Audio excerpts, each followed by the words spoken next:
గారా? అంటే మేము తెలుగుదేశం వాళ్ళం చేతగాని వాళ్ళము, వైఎస్ఆర్ పార్టీ వాళ్ళు పెద్ద పుడిగి నా కొడుకులా. వాళ్ళు భయపెడితే నువ్వు ఒక విద్యా సంస్థ ఉంటే భయపడిచేది ఏంది? ఏదనంటే డబ్బులు ఇవ్వాలా? ఈ విధంగా వైసీపీ వాళ్ళని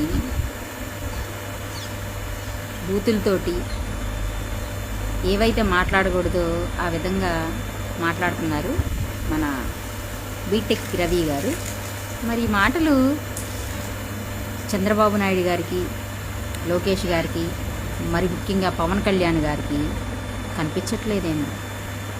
మాట్లాడొచ్చేమో ఏదైనా వాళ్ళైతే, అంటే అధికారంలో ఉంటే ఏవైనా మాట్లాడొచ్చు, ఏవైనా చేయొచ్చు.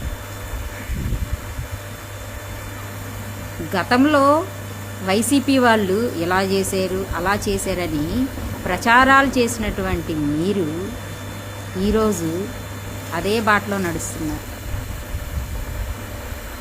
అంటే మీకొక న్యాయం, మరొకరికి ఇంకొక న్యాయం. అంటే టీడీపీ వాళ్ళైతే ఏదైనా మాట్లాడచ్చా?